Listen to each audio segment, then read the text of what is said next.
tamvetserani, anthu ena ake anakuchokerani pa moyo wanu, anthu ena ake anakusiyani pa banja lanu, anthu ena ake anathesa banja mwachipongwe mwa inu, ankayembekezera zonena kuti pamene akuchokerani zinthu zanu sizidzayendanso, ankayembekezera kuti pamene inu akusiyana ngakhale muli nkudwala simudzachiranso.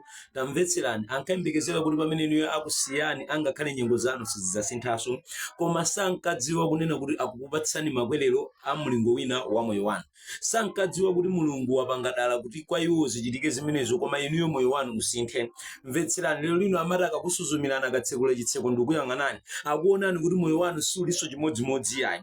Zimenewo ankayembekezera akudabwa kuti sizikuchitika pa moyo wanu, akudabwa kuti mulungu watsegulanso makomo a anzanu ena othandizira moyo wanu, akudabwa kuti mulungu watsegulanso makomo amapatina ena othandizira banja lanu, akudabwa kuti mulungu watsegulanso makomo a anthu ena othandizira zachuma zanu. Mvetserani, ndi atembenukanso tsapano ndikumabwera ndikumadzanenanso mabodza kwa anzanu amene mwapeza atsopano ake. Ndimafuna ndikulimbikitseni, ndimafuna ndikumbutseni kunena kuti musadere nkhawa, amenewonso ndi makwerero ena a moyo wina, amenewonso ndi makwerero ena kuti mukafikenso mulingo wina. Iwonso anathane nanu, mulungu agwiritsa ntchito anthu omwewo kuti inuyo mukafike mulingo wina wa moyo, mulungu agwiritsa ntchito anthu omwewo kuti inuyo muboleze, mulungu agwiritsa ntchito anthu omwewo kuti inuyo mupeze banja labwino.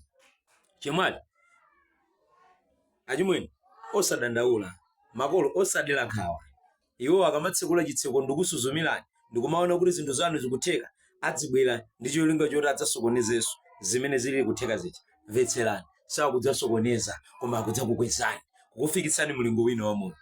Atampanganira chiwembu Yosefe kuti timponye mdzenje amene akhale mdzenje momwemo.